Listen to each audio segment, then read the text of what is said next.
C'est un peu la théorie du chaos. Plus rien ne fonctionne. Il y a pire que le brouillard de la guerre, c'est le brouillard du terrorisme. Il y a des domaines dans l'économie russe qui vont très bien.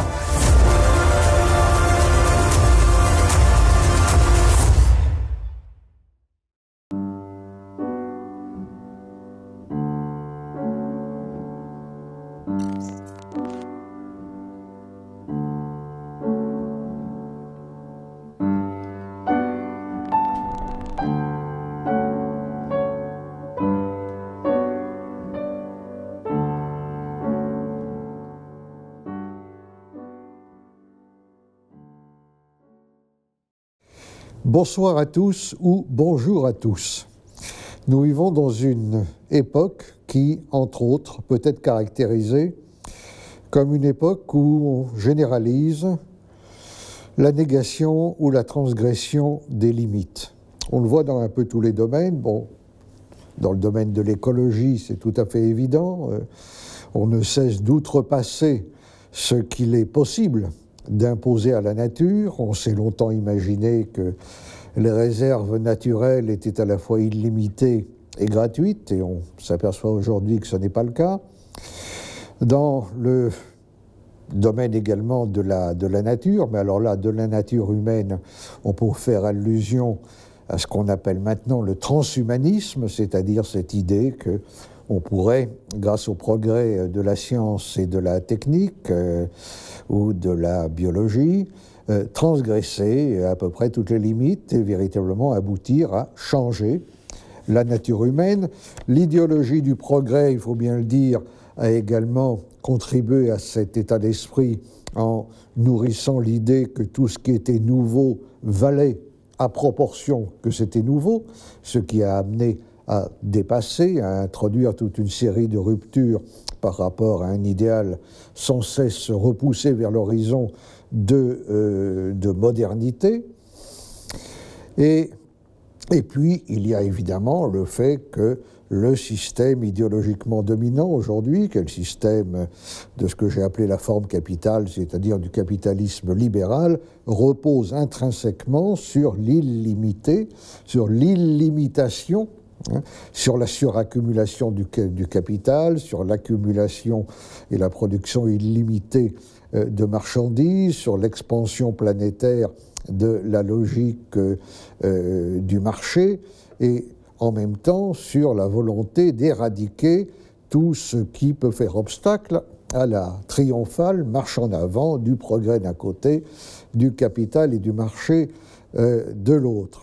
Et puis, il faut encore également parler du sans-frontiérisme, pour prendre une expression à la mode, car après tout, les frontières sont aussi des limites. Et comme vous le savez, aujourd'hui, on sent pointer un peu partout cette idée qu'il faut arriver à un gouvernement mondial, qu'il faut supprimer les frontières, les pays, les cultures, et que nous serions beaucoup plus heureux si on parvenait à un monde plus uniforme, dans lequel il n'y aurait plus de culture, d'identité collective, de mode de vie différenciés. Donc, effacement, transgression générale des limites. Alors, c'est précisément le sujet que je voudrais aborder aujourd'hui dans cette émission, et la raison pour laquelle j'ai fait appel sur ce plateau, d'abord à Paul Piccarreta, qui est journaliste indépendant, directeur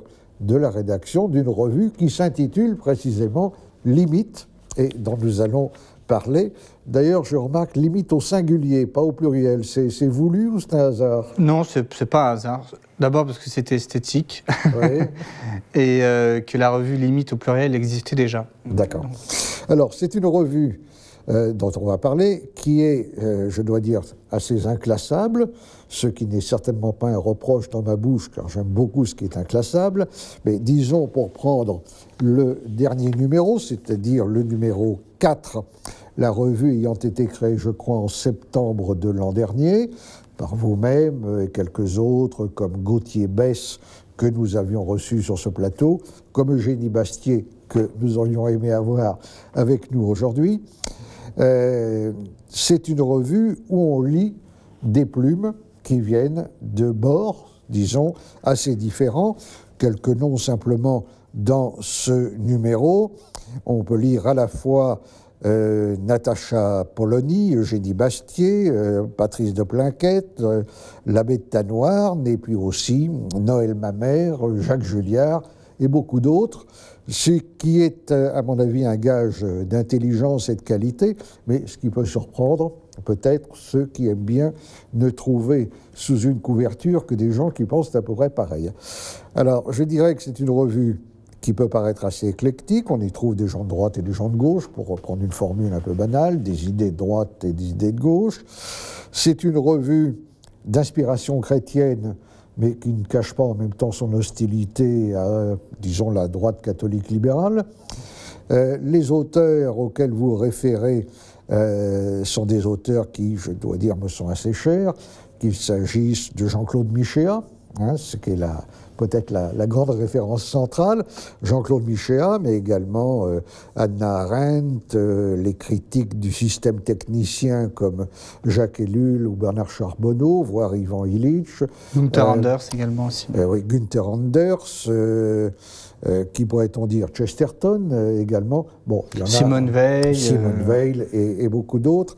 Ce qui, là aussi, peut paraître assez éclectique, mais regroupe bien quand même un éclairage principal. Alors, il y a quand même un sous-titre à cette revue limite, c'est « Revue d'écologie intégrale », et je crois qu'il faut un peu partir de là. D'écologie, il y en a un certain nombre. Intégrale, on pense à une expression qui a été utilisée par Gauthier Besse dans son livre « Nos limites NOS », Nos limites, qui a également été employé, je veux dire, par le pape François dans l'encyclopédie, l'encyclique Laudato Si, qui a éclaté un peu comme une bombe il y a relativement peu de temps. C'était en juin de 2015. Voilà, ouais. Et qui vous apportait finalement un certain renfort. Oui, la revue limite était conçue avant l'encyclique, simplement on est sorti 3 mois après. Et je dois dire que le pape François nous a... C'était une divine surprise. Ouais, oui, puisqu'en fait, il a aussi justifié notre démarche. C'est-à-dire que le mot décroissance, notre premier numéro était sur la décroissance. C'était un mot que la plupart des chrétiens à qui on s'adressait, les chrétiens ne l'avaient jamais entendu. La grande majorité des chrétiens n'avaient jamais entendu le mot décroissance. Donc, il est venu justifier notre travail et quelque part nous rendre fréquentables aux yeux des catholiques. Donc voilà, donc merci Pape François. Alors, on va revenir tout de suite à Limite. Je voudrais dire que notre autre invité qui est déjà venu, lui aussi dans cette émission, c'est Olivier Rey, qui est à la fois mathématicien et philosophe, puisqu'il a, je crois, enseigné les mathématiques à l'école polytechnique et qu'il enseigne la philosophie à l'université de Paris 1. Je fais une petite parenthèse pour dire que je suis vraiment incroyablement admiratif pour quelqu'un qui maîtrise à la fois la philosophie et les mathématiques. Bon, il y a eu des philosophes mathématiciens dans le passé et plus d'un, depuis Leibniz jusqu'à Bertrand Russell et Whitehead, mais je dois dire que maîtriser ces deux choses qui me paraissent personnellement si éloignées l'une de l'autre, je trouve ça vraiment admirable. Alors, Olivier Rey a publié plusieurs livres, notamment dans le passé chez Gallimard. Plus récemment, il a publié Une question de taille aux éditions Stock, puis Après la chute chez Pierre-Guillaume Deroux, et tout récemment, Quand le monde s'est fait nombre chez Stock, qui est donc paru il y a quelques mois, et qui est un essai dans lequel il essaye de faire la genèse et d'interpréter le sens de la floraison extraordinaire des statistiques depuis, disons, grosso modo, le 19e siècle, même si on peut remonter plus haut pour en faire un peu la préhistoire. J'ajoute qu'Olivier Rey a également collaboré à la revue Limite et que par conséquent, nous sommes un peu dans la même mouvance, alors, revenons donc à Limite. Écologie, oui. Écologie d'inspiration chrétienne, oui. Mais en quoi est-elle intégrale ? Il y a deux choses. Bon, la première, c'est qu'on s'est rendu compte qu'il y avait une écologie chez les catholiques qu'on appelait l'écologie humaine, qui s'occupait uniquement de questions sociétales, ou ce qu'on appelle les questions de famille, la question de la vie, l'avortement, l'euthanasie, etc. Donc il n'y avait pas d'écologie traditionnelle. Et ensuite, de l'autre bord, si je puis dire, il y avait l'écologie environnementale, et qui ne faisait pas de lien spécifique entre le désordre écologique et le désordre moral, si je puis dire. Donc on s'est dit, en fait, il y a quand même quelque chose d'assez flagrant, c'est qu'il y a un lien entre les deux désordres, le désordre moral et le désordre écologique, mais il n'y a personne pour le dire. On a en philosophie, par exemple, en économie, Jean-Claude Michéa qui dit qu'il y a bien que le libéralisme est composé de deux phases, hein, le versant culturel et le versant économique, et qu'en fait c'est le même schmilblick, quoi. On arrive, l'aboutissement de ces deux libéralismes en fait se fonde en un seul libéralisme, et c'est pareil avec la question écologique. Je vais prendre simplement un exemple, mais quand vous voyez que Bayer et Monsanto collaborent ensemble, vous avez l'armada de la pilule d'un côté, l'armada pharmaceutique de l'autre, donc qui va vanter les mérites de la liberté sexuelle, des choses comme ça. De l'autre, Monsanto, donc désordre écologique, désordre moral. Et puis en fait, les deux fondent en un même bloc parfaitement cohérent. Alors, je crois qu'il faut peut-être s'arrêter un instant sur Michéa, parce que là aussi, tout le monde n'a pas lu Michéa, parce que le parallèle qu'il fait recoupe parfaitement celui que vous évoquiez tout à l'heure, en parlant d'un côté d'un désordre moral et de l'autre d'un désordre dans le domaine de l'écologie environnementale. Car à l'origine du désordre écologique classique, disons, on trouve le système du marché hypertrophié, c'est-à-dire le système du libéralisme économique, et à l'origine de ce que vous appelez le désordre moral, on va trouver l'idéologie libérale-libertaire, hein, pour prendre une expression un peu à la mode. Or, ce que Michéa, dans toute son œuvre, fait apparaître, c'est la très grande parenté de ces deux formes de libéralisme, et il va un peu plus loin en disant que la droite qui a soutenu le libéralisme économique s'ouvrira un jour ou l'autre, on le voit d'ailleurs déjà un peu, au libéralisme libertaire, sociétal ou concernant les mœurs que soutenait la gauche, et que la gauche fera exactement le système inverse, car le système du marché est celui qui permet le mieux de réaliser l'idéologie du désir, d'institutionnaliser n'importe quel désir fantasmatique. Donc il y a cette interpénétration des deux. Et effectivement... Ce qui est intéressant, c'est qu'il ajoute qu'ils étaient historiquement irréconciliables. Et qu'à un moment donné, quelqu'un va sonner la fin de la récré en disant « mais en fait, maintenant l'histoire vous réunit ». Et nous, on essaie de mettre le point sur ça, c'est-à-dire vos fausses inimitiés, parce que parfois il y a des inimitiés, on parle encore de gauche-droite, etc. Toutes ces fausses inimitiés, à un moment, doivent comment dire, révéler leur supercherie. C'est ça, en fait. Et historiquement, aujourd'hui, je pense qu'on a un moment de l'histoire où il n'y a pas de raison que Gattaz ne communie pas dans la main de Cohn-Bendit, quoi. Oui, enfin, si je peux me permettre, oui. C'est pas tout à fait exactement ça que dit Michéa. Il dit qu'en fait, il y a une matrice unique du libéralisme. Idéologique, oui. Oui, que le débat entre la gauche et la droite est un débat qui est interne à la bourgeoisie libérale. Et en revanche, que ce qui s'est passé au XIXe siècle, c'est que pour des raisons tactiques, il y a eu une alliance de circonstances entre les libéraux de gauche et le mouvement ouvrier socialiste. Et que donc, en fait, à ce moment-là, il y a eu une sorte de confusion qui s'est opérée entre le libéralisme de gauche et le socialisme. Et ce que dit Michéa, c'est que depuis, disons, les années 1970 et puis l'effondrement du Parti communiste, en fait, finalement, la gauche revient à ce qu'elle était fondamentalement, oui, c'est-à-dire au libéralisme en ayant éliminé le socialisme. Mais Michéa dit bien qu'il y a une matrice unique libérale qui a juste ces deux versants gauche-droite, mais qui sont fondamentalement faits pour s'entendre. Oui, bien sûr. Il faut ajouter que... Et c'est pour ça qu'il dit qu'on est dans un régime d'alternance unique entre la gauche et la droite. Il faut ajouter que Michéa est un critique assez féroce de l'idéologie du progrès. dont il a bien vu, comme l'avait vu en son temps Georges Sorel, que c'est fondamentalement une idéologie bourgeoise libérale. Hein. Et Michéa, qui est par ailleurs un homme de gauche, il récuserait sans doute l'étiquette. Ah bah oui, il dirait qu'il est socialiste, mais pas de gauche. C'est pour qu'il n'y ait pas d'équivoque. Je veux dire, Michéa ne critique pas la gauche actuelle d'un point de vue réactionnaire ou droitier. Non. Il la critique du point de vue de ce qui est à ses yeux l'idéal du mouvement socialiste à ses débuts, l'idéal du mouvement ouvrier, qui était, considère-t-il, tout à fait exempt du progressisme.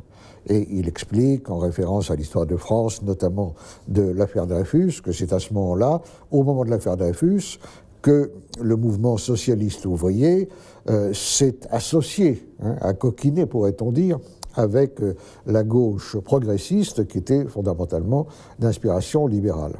Et qu'aujourd'hui, comme vous venez de le dire, la gauche qui a largué toutes ses propositions, tous ses systèmes, qui est passé par toute une série de déceptions et de désillusions, se replie à travers l'antiracisme entre guillemets, la lutte contre toutes les discriminations avec un petit tiret entre chaque mot, et le progressisme des droits de l'homme, finalement, sur ce qui était sa matrice d'origine, ce qui ouvre la porte éventuellement à des nouveaux clivages, mais ça, c'est encore un autre débat sur lequel nous viendrons peut-être tout à l'heure. Mais ce que j'essaye là de faire bien comprendre à ceux qui nous regardent, qui nous écoutent, c'est ce qui fait la personnalité de la revue Limite, ce qui la rend très originale, très intéressante, car comme tout ce qui ne se laisse pas classer facilement, il suffit d'en prendre tel ou tel aspect pour dire « ah bon, c'est ceci ou c'est cela ». Oui, je vais vous le dire très franchement. En fait, on reçoit ça déplaît. Enfin, nos lecteurs aiment beaucoup les mythes, tant mieux. Mais ça, vous suivez très bien le principe de Peggy, selon lequel toute revue doit, dans chacun de ses numéros, déplaire au moins un tiers de ses abonnés. Un quart, je crois. Un quart, un tiers, oui. On tient à nos Il bourses ajoute quand même. finement d'ailleurs, l'important c'est que ça ne soit jamais pas tout le temps les mêmes. C'est ça.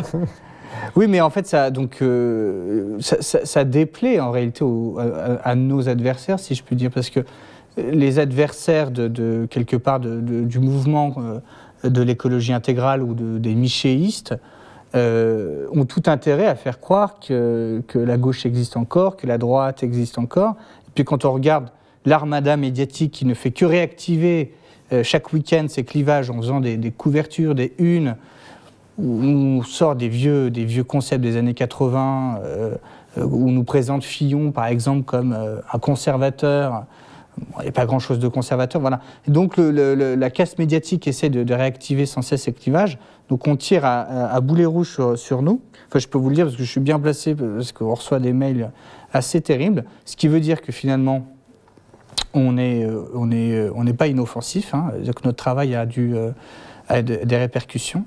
Et concrètement, on essaye d'incarner ce que vous venez de dire. Vous venez de prononcer le nom de François Fillon.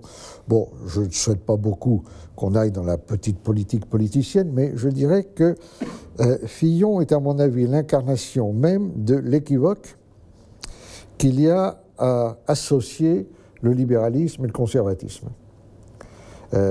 C'est un libéral. C'est en même temps un homme qu'on attaque comme un grand conservateur, ce qu'à mon avis, il n'est pas du tout. Non, mais il n'est même pas conservateur, en fait. Mais il y a, vous savez comme moi, que l'association des libéraux et des conservateurs, ça ne date pas d'hier. C'est la théorie nationale libérale qu'on voit réapparaître. Bon, c'est toute cette droite qui, généralement, lorsqu'elle est chrétienne, considère l'Église comme une gendarmerie sacrée, comme disait Sorel, et qui, pour le reste, a surtout une conscience très nette de ses intérêts, plus encore que de ses principes.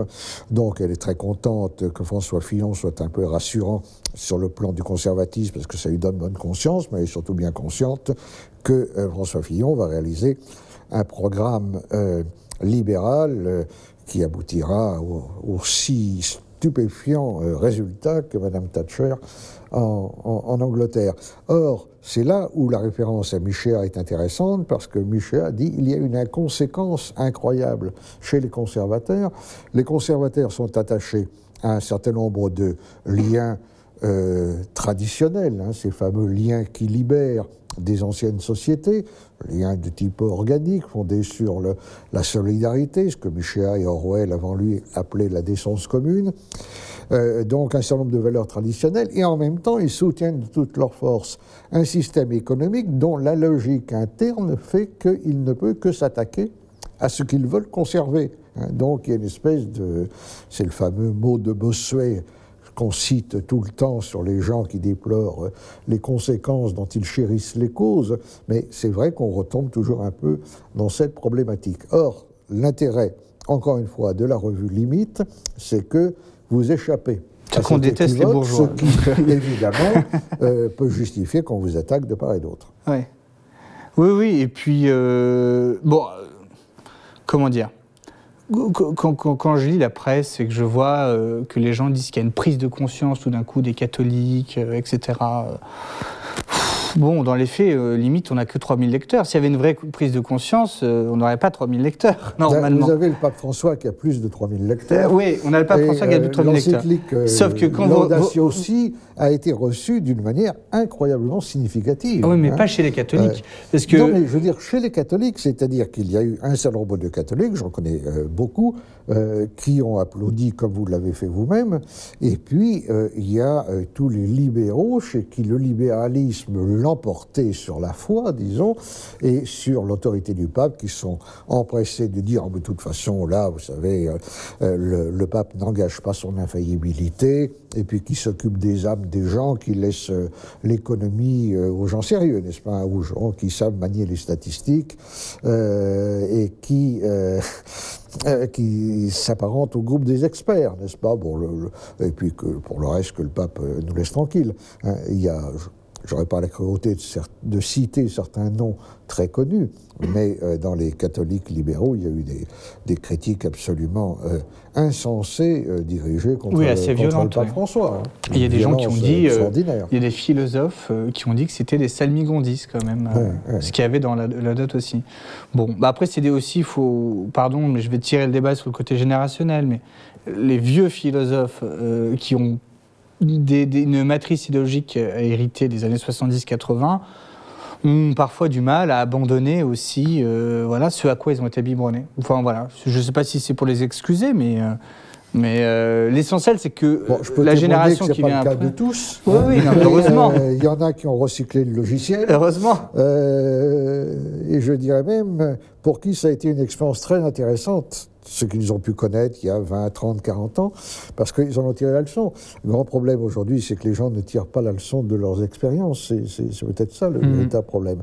Mais j'ajouterais que dans Limite, il y a aussi quand même une volonté, pas seulement de déborder les clivages habituels, mais de prendre aussi un petit peu de la hauteur par une espèce de regard plus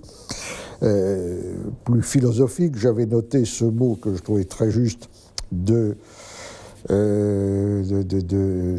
d'Olivieret, voilà.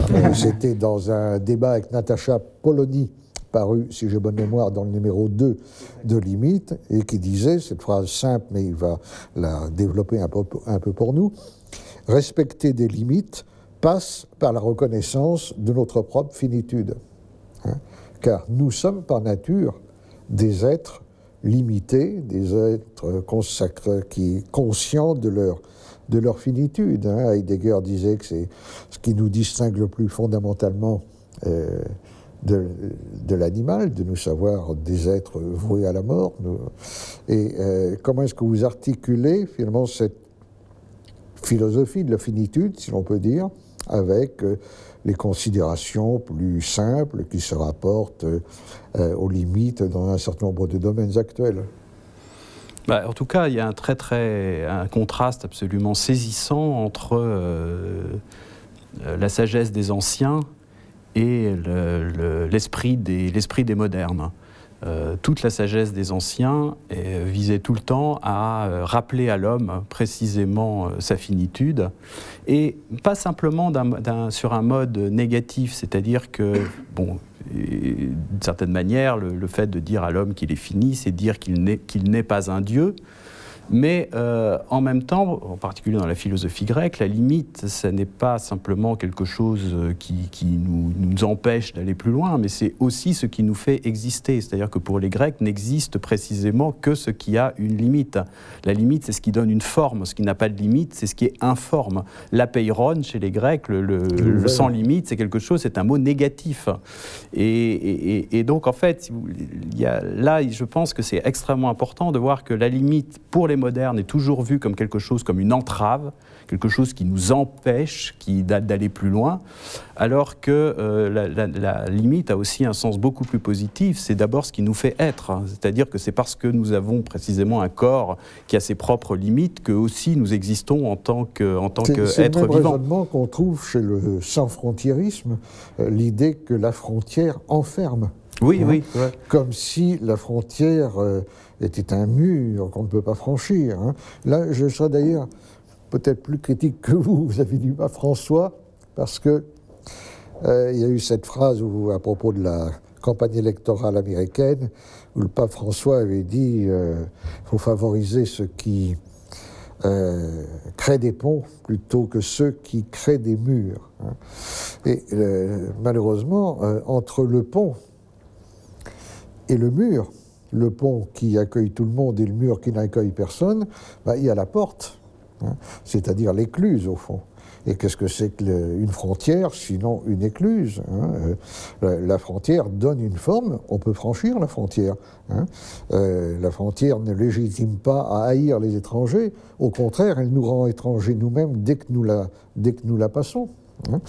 Et j'ajouterais même qu'il y a un plaisir de la transgression. Hein. Mais l'absence de toute limite, l'absence de toute frontière, c'est, comme vous le disiez, l'absence de forme. C'est donc quelque chose de très décourageant et qui nous ramène en quelque sorte à un élément chaotique. Hein. Mais il y a un auteur qui a très mauvaise presse aujourd'hui, qui est Charles Maurras, mais qui prenait comme comparaison une maison. Et il disait, si la maison n'a que des murs, c'est une prison. Mais si elle n'a que des fenêtres, il n'y a plus de maison. Voilà, donc, non, c'est une très belle, je crois que c'est une très belle fortune. Bah oui, oui, je trouve que la métaphore fonctionne bien. Pour qu'on évite ces extrêmes, il faut le sens de la mesure. Donc on retombe toujours sur cette notion de mesure, au profit de ce que les modernes appellent, avec Descartes, être maître et souverain de la nature, et puis finalement dominer le monde, dominer la nature, la maîtrise étendue à tout et à n'importe quoi, et à nous-mêmes, bien entendu, avec les perspectives transhumanistes, qui sont la négation disons de la nature dans ce qu'elle a de plus élémentaire. Avec l'idéologie du genre, on était déjà à la négation du sexe, qui était quand même la division élémentaire au sein de l'humanité. Avec le transhumanisme, on arrive à une négation qui est encore ontologiquement encore plus extraordinaire, finalement. Mais quand Ivan Illich s'est interrogé, parce que justement, quand il s'est interrogé sur la singularité des sociétés modernes occidentales dans lesquelles nous sommes, par rapport aux sociétés européennes qui ont précédé, et par rapport à ce qui avait pu avoir cours ailleurs dans le monde, il s'est demandé quel était l'élément le plus singulier qui expliquait cette différence. Et il en est venu à penser que c'était parce que dans toutes les autres cultures et dans la culture européenne jusqu'à la modernité, le monde était peuplé d'hommes et de femmes, alors que dans nos sociétés, nos sociétés sont peuplées d'êtres humains secondairement masculins ou féminins. Et alors évidemment... Et secondairement membres d'une société particulière. Oui, enfin tout est secondaire par rapport à leur caractère d'êtres humains. Mais en fait, il voyait vraiment cette distinction entre hommes et femmes, ou cette altérité entre hommes et femmes, et que l'humanité était constituée non pas d'êtres humains, mais d'hommes et de femmes, comme quelque chose d'absolument fondamental pour l'intériorisation de la notion de limite. et que justement, lorsqu'on perd cette idée que l'humanité, ce ne sont pas des êtres humains, mais ce sont des hommes et des femmes, justement, on n'inscrit plus à l'intérieur. Alors là, on pourrait faire la référence avec ce que dit la psychanalyse, c'est que pour les psychanalystes, la première rencontre du principe de réalité pour un enfant, c'est de précisément comprendre qu'il y a des hommes et qu'il y a des femmes. Et alors là, on voit toute la folie aujourd'hui, justement, qu'il peut y avoir dans l'idée qu'il faut au contraire élever les enfants dans l'indistinction, de leur donner, ne pas les caractériser en tant que garçons ou filles. Et là, c'est vraiment une organisation de la folie. Non, mais qui a une logique, oui, parce que si on veut l'expansion absolument illimitée du marché et du libéralisme, précisément, il faut effacer cette distinction entre les hommes et les femmes. La distinction, au fond, c'est l'idéal du neutre. Unisexe, uniforme. Et ce qui est absolument fou, c'est de voir des gens qui se prétendent ultra anticapitalistes et qui vont militer justement pour la disparition de la distinction homme-femme. Ça se homme-femme. rattache, à mon sens, à une conception erronée de l'égalité, qui est l'égalité conçue comme mêmeté. C'est-à-dire que nous serons égaux lorsqu'il n'y aura plus aucune différence entre nous, donc militons pour la suppression des différences. Donc c'est plus du tout l'égalité répartie, proportionnelle, équitable, etc. On est dans une espèce d'un idéal du neutre, dont on voit très bien l'équivalent dans l'idéologie du genre, dans différentes choses dans le transhumanisme aussi, de ce type, dans le transhumanisme également, dont il est difficile de savoir d'ailleurs jusqu'où il ira, dans quelle mesure il appartient à la science-fiction, ou à la réalité. Qui a déjà commencé d'une certaine façon. Malheureusement que ça entre de plus en plus dans la réalité. Alors maintenant, il y a une question qui fâche quand même dans l'histoire de la décroissance. D'ailleurs, vous l'avez abordé dans le premier numéro, c'est le problème de la croissance démographique. Vous avez développé des arguments qui, à mon avis, n'étaient pas faux du tout.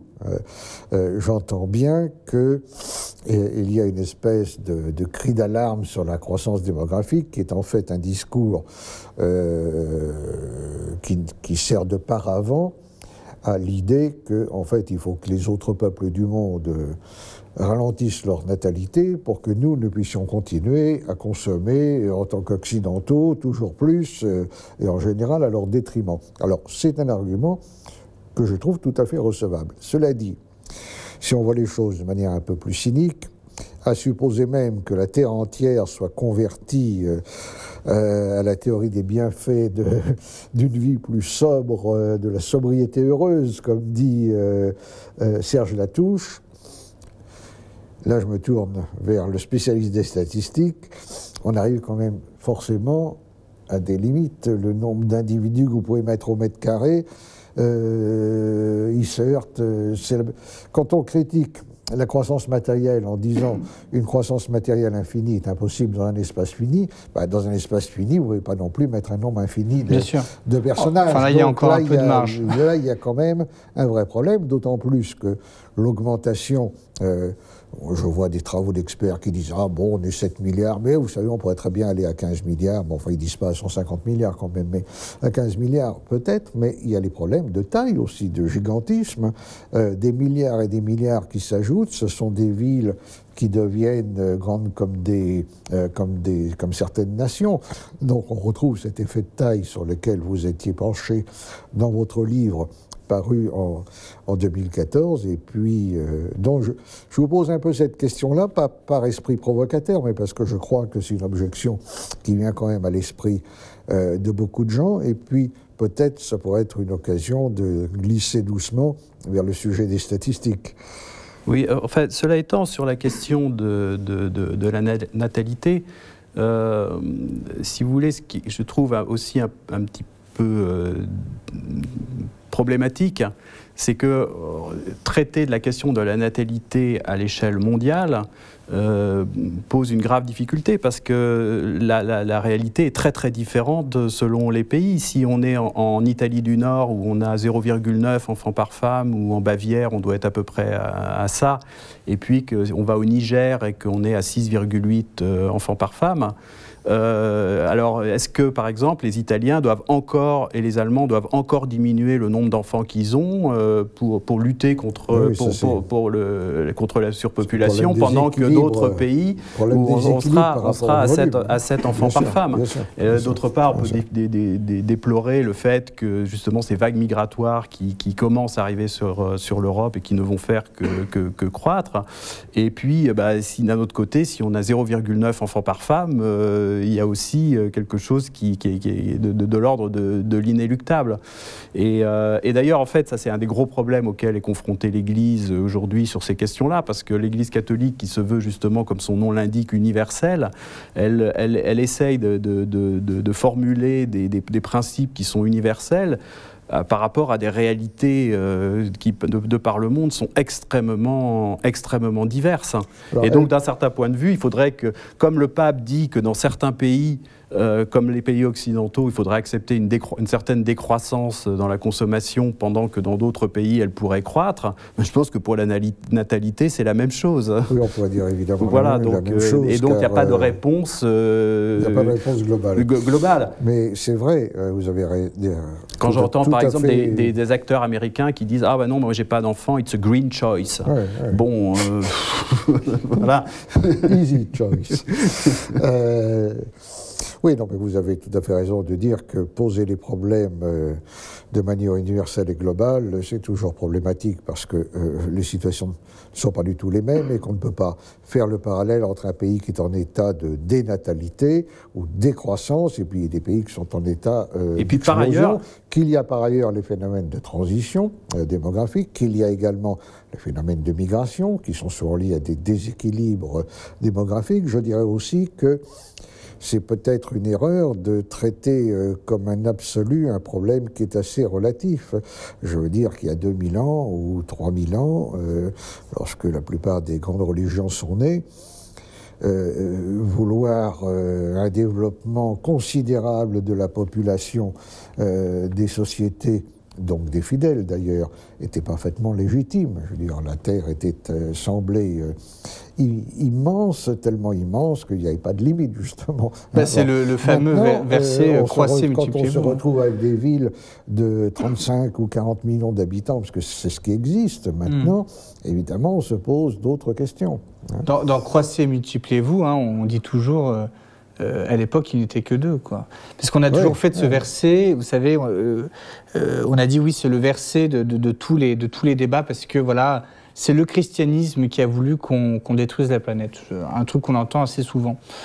Et en fait, si on contextualise le verset, on est dans la Genèse et il y a 2 personnes. Et Dieu dit, croissez, multipliez-vous. Voilà. Non, on pourrait discuter sur la fameuse phrase de la Genèse, dominer la terre, etc. Moi, je crois que le mot hébreu qui est employé ne veut pas du tout dire cultivez-la gentiment comme un jardin, mais c'est pas la question. En revanche, sur l'histoire de croître et multiplier, oui, bien sûr, bien sûr. C'est tout à fait normal que une petite communauté, une petite population cherche à grandir, à se développer et tente à pousser ses membres à faire des enfants plutôt qu'à disparaître. Mais évidemment, ce qui vaut dans un certain contexte, c'est là où l'absolu est toujours difficile à ramener aux affaires humaines. C'est une chose vraiment sur laquelle j'ai essayé d'insister dans le livre que vous avez cité, là, une question de taille, c'est le fait que souvent les débats philosophiques, pour moi, sont complètement viciés dans le fait que les gens s'affrontent autour de principes sans voir que les principes ont toujours un domaine de validité limité, justement, c'est-à-dire que ça vaut dans un certain horizon quantitatif. Si on prend ce magnifique principe d'hospitalité, justement, quand les philosophes parlent d'hospitalité, ils ne disent jamais si en face de soi on a une personne, si on en a 10, si on a 100, 1000, etc. Alors que dès qu'on est dans la réalité, en fait, cette question-là, la réalité, elle se présente bien toujours avec une certaine quantité. Et à ce moment-là, en fait, la réponse à la question ne peut pas être la même dans tous ces cas. Et alors donc souvent les gens s'affrontent avec des principes qu'ils veulent absolus, et alors qu'en fait ils n'ont une valeur que toujours à l'intérieur d'un certain horizon quantitatif. Moi, je suis toujours surpris d'entendre les gens dire je suis pour l'immigration ou contre l'immigration. Voilà, ça ne veut pas dire grand-chose. Non. Moi, si on me dit est-ce que vous êtes pour ou contre l'immigration, je dis ça dépend qui émigre, à quel rythme, dans quel volume, dans quel laps de temps. Hein, je veux dire, s'il s'agit d'accueillir 1000 personnes ou 100 millions, c'est pas pareil. Ah bah, mais alors là, on voit aussi l'idéologie. Vraiment. Il n'y a pas très longtemps, dans le journal du CNRS, il y avait l'article de quelqu'un qui a étudié les populations préhistoriques. Et alors le titre qui était donné à l'article, c'était de tout temps, l'homme a été un migrant. Alors bon, voilà, on voyait vraiment donc en fait, regardez, pauvres imbéciles aujourd'hui qui aident contre l'immigration, en fait, c'est inhérent à l'humanité. Et alors, ce qui était extraordinaire, c'est que quand on lisait l'article, on s'apercevait que donc ce spécialiste disait oui, voilà, les anciennes populations migraient d'environ 30 km par génération. Voilà.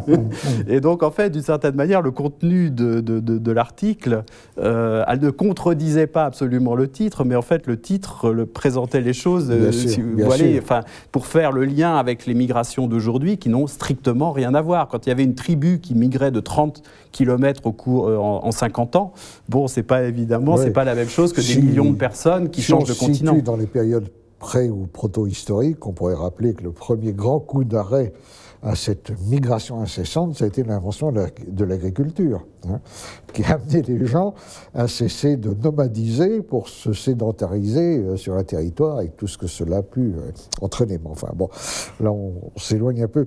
À propos, restons une seconde sur l'écologie, Paul Picaretta. La COP21, ça évoque quoi pour vous? C'est une bonne initiative ou une ruse ultime du capitalisme vert? Oui, non, en fait, quand on a regardé de près ce que c'était que la COP21, il y avait des choses très... C'était assez simple de voir qu'il s'agissait d'abord d'une organisation autour de grands groupes industriels. Quand on regarde les personnes en fait, qui étaient à la manœuvre, vous aviez la grosse industrie allemande qui a pointé son nez, très grosses industries américaines. Enfin, c'était vraiment une sorte de spectacle où on pouvait recenser à peu près tout ce qui se faisait de pire dans le monde en termes de l'industrie. Donc, ça nous a paru tellement farfelu qu'en fait, on a quasiment rien écrit là-dessus sur la COP21. Et il y avait Vandana Shiva qui était venu à Paris pour l'occasion et on avait fait un article là-dessus.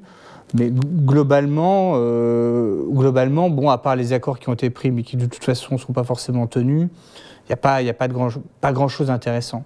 Nous, ce qu'on dit dans Limite tout le temps, c'est on parle du local, on parle des circuits courts. À la COP21, on ne parle pas de local et de circuits courts. Enfin, il n'y a pas l'idée de décroissance, il n'y a pas l'idée de limite. Il y a simplement l'idée fondamentale de la COP21 et du capitalisme vert en général, c'est comment préserver notre industrie.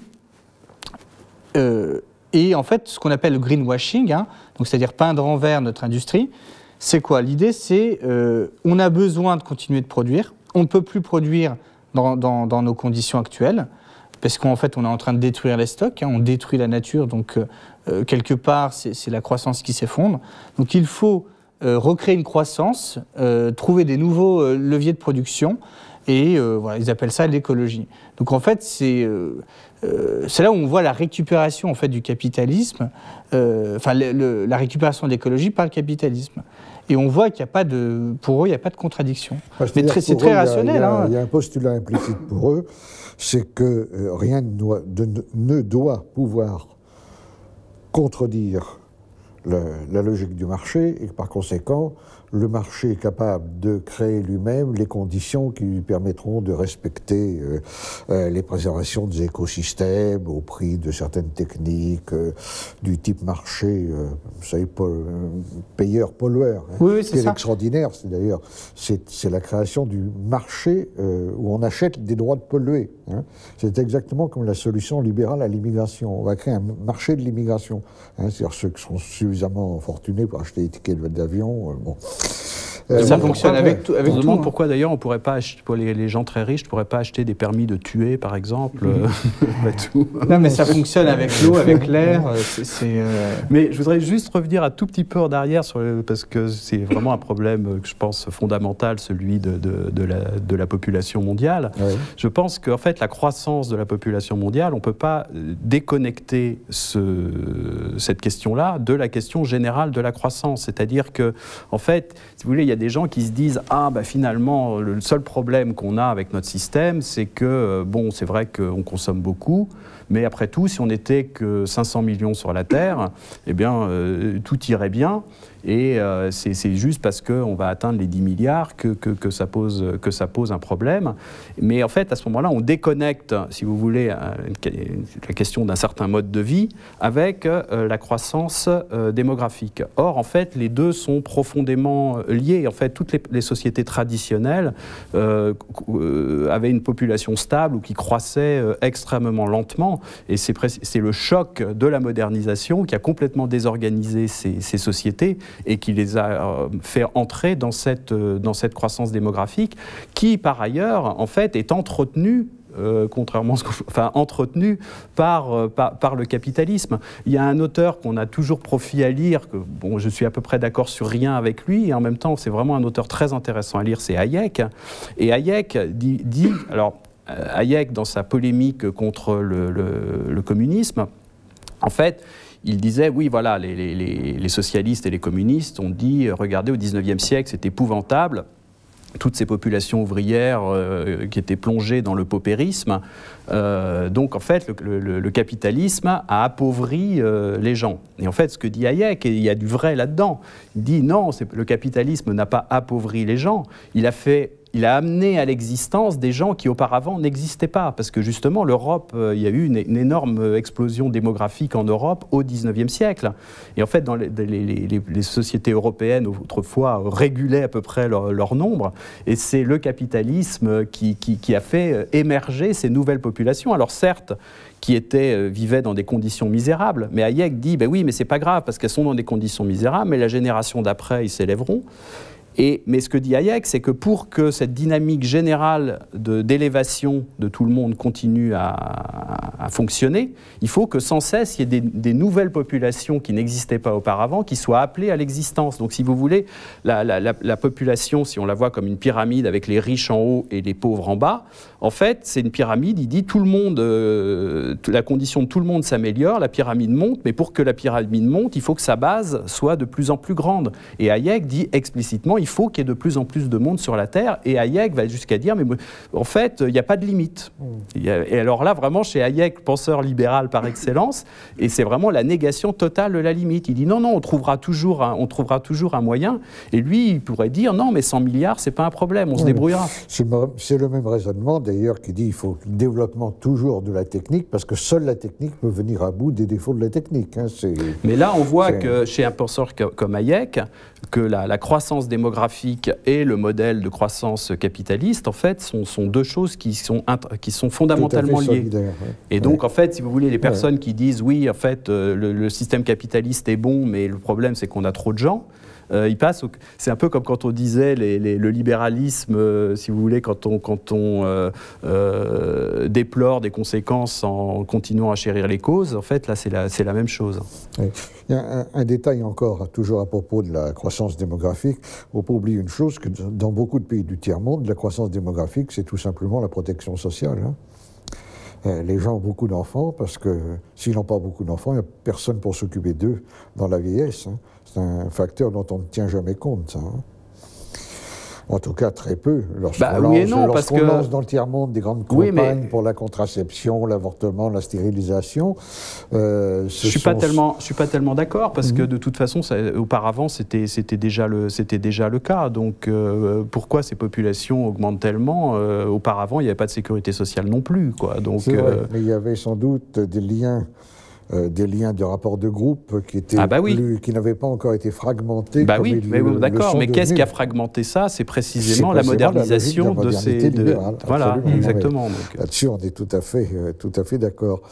Mais à la lumière de vos écrits, de vos expériences, de l'écho que vous rencontrez avec une revue comme Limite, est-ce que vous avez le sentiment qu'on va vers de nouveaux clivages à l'intérieur de la société? Qu'est-ce qui se dessine? Moi, ce que je pense, ce que je dis depuis le début, c'est que l'ambition de Limite, c'est de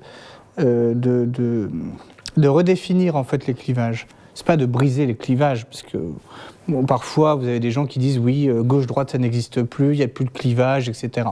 C'est totalement faux. Il y a des clivages, il y aura toujours des clivages. Simplement, la pertinence d'un travail intellectuel, c'est de dire quels sont les nouveaux clivages, quels sont les clivages pertinents, quels sont les nouveaux clivages. Moi, je pense qu'effectivement, il y en a aujourd'hui qui sont perceptibles.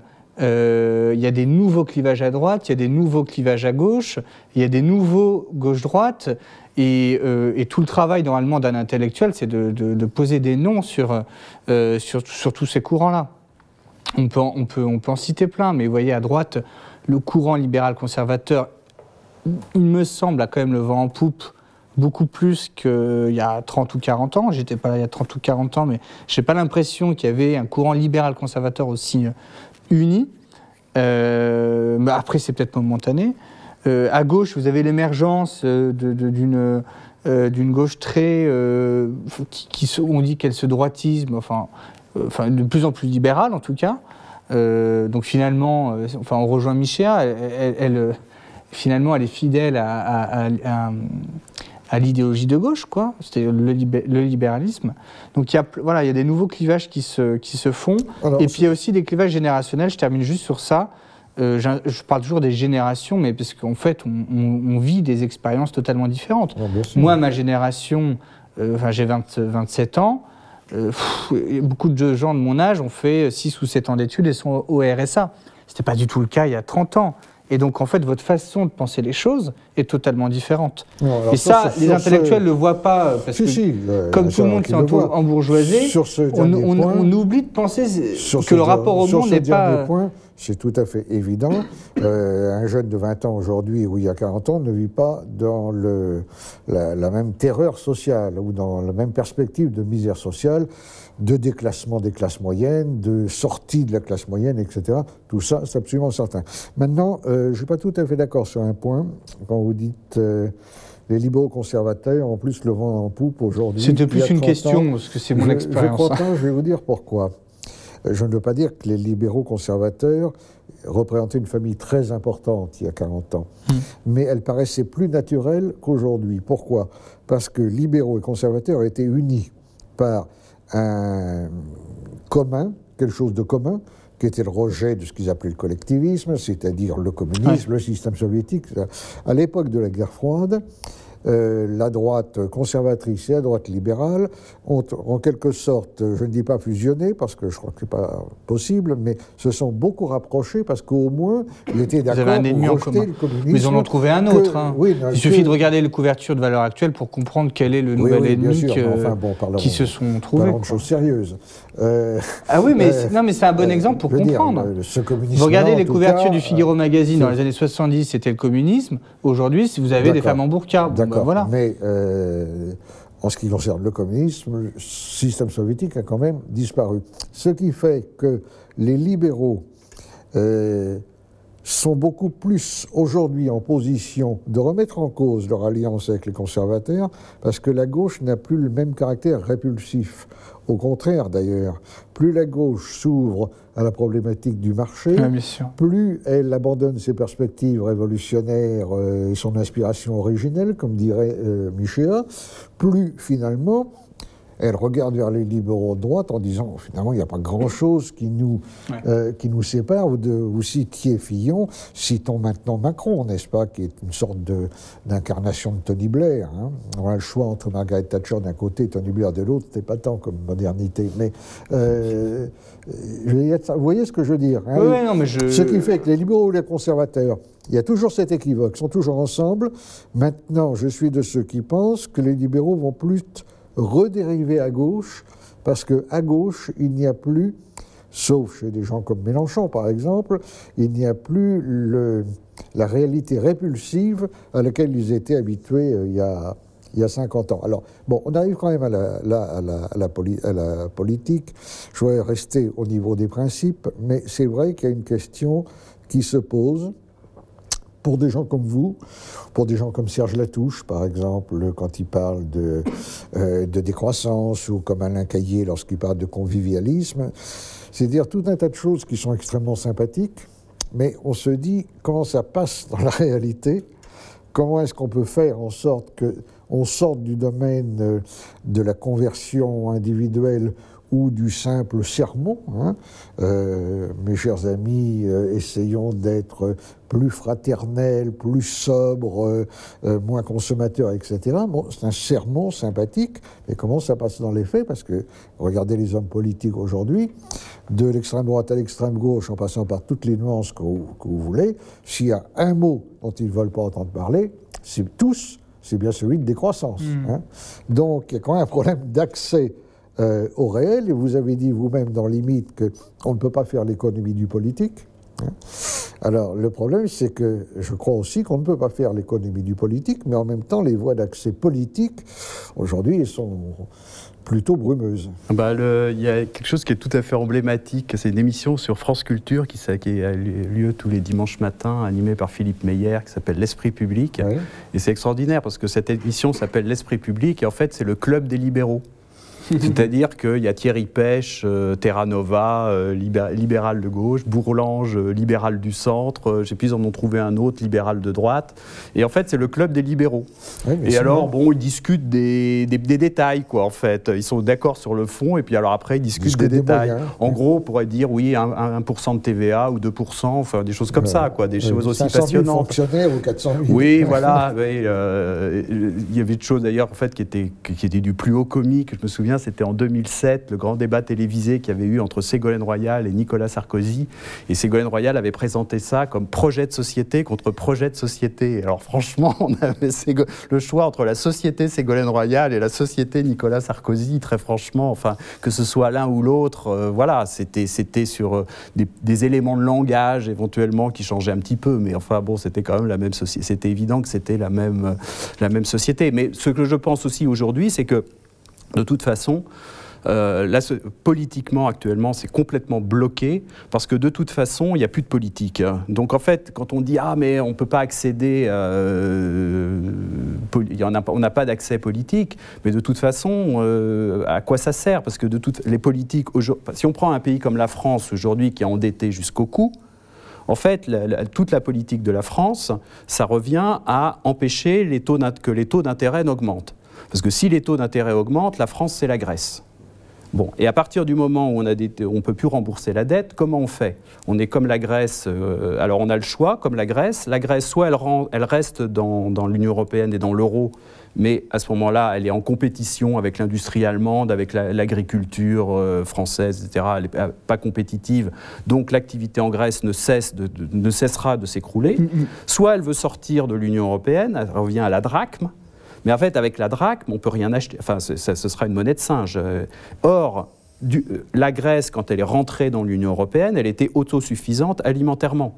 Après ces années de participation à l'Union européenne, l'agriculture grecque a été ruinée. Donc, en fait, ça veut dire que les Grecs n'ont même plus de quoi manger. Et s'ils doivent l'acheter avec des drachmes qui ne vaudront rien, en fait, ce sera la famine en Grèce. Et donc, ils sont pris dans cet étau absolument épouvantable. Et la France, en fait, ça ne tient qu'à des taux d'intérêt qui ne sont pas trop élevés. Et donc, en réalité, les lois Macron, les lois ceci, les lois cela, ça n'est fait que pour ce sont des signaux envoyés au marché financier pour dire il faut garder nos bonnes notes, il faut que les taux d'intérêt ne soient pas trop élevés.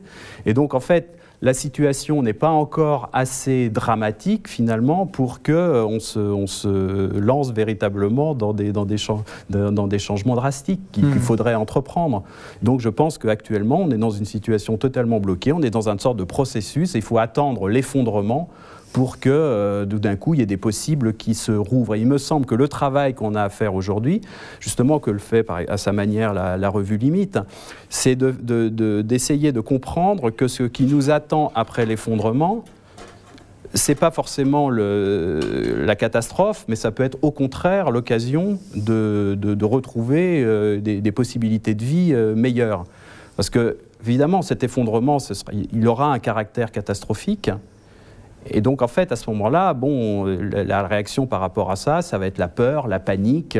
Et alors là, ça peut donner absolument n'importe quoi. Et le fait d'avoir l'esprit assez ouvert pour comprendre que l'effondrement vers lequel on va aura forcément des effets très douloureux, hein, mais en même temps rouvrira des possibles.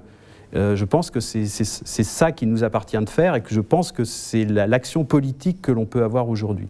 Mais je ne m'illusionne pas du tout sur le fait que à brève échéance, on va vraiment changer de Bien sûr, non, ce blocage politique est absolument là.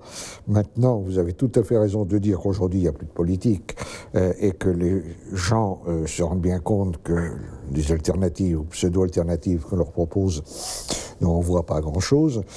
C'est le sujet d'une autre émission, hein, c'est-à-dire que devient le clivage gauche-droite, mais c'est aussi... c'est de la mise en scène pour faire croire qu'il y a encore de la politique. C'est aussi un mythe incapacitant qui théâtralise une opposition qui ne correspond plus à grand-chose, mais c'est vrai aussi que de plus en plus de gens s'en rendent compte et que c'est sans doute à la lumière de cette conscience qui émerge progressivement qu'il faudrait réexaminer des phénomènes comme ce qu'on appelle le populisme, hein, qui est aussi une formidable demande de politique. Hein. Beaucoup de gens croient que le populisme est une attitude antipolitique. C'est l'inverse. Et Vincent Coussedière, que nous avions eu ici sur ce plateau il y a quelque temps, le montre, à mon avis, très bien.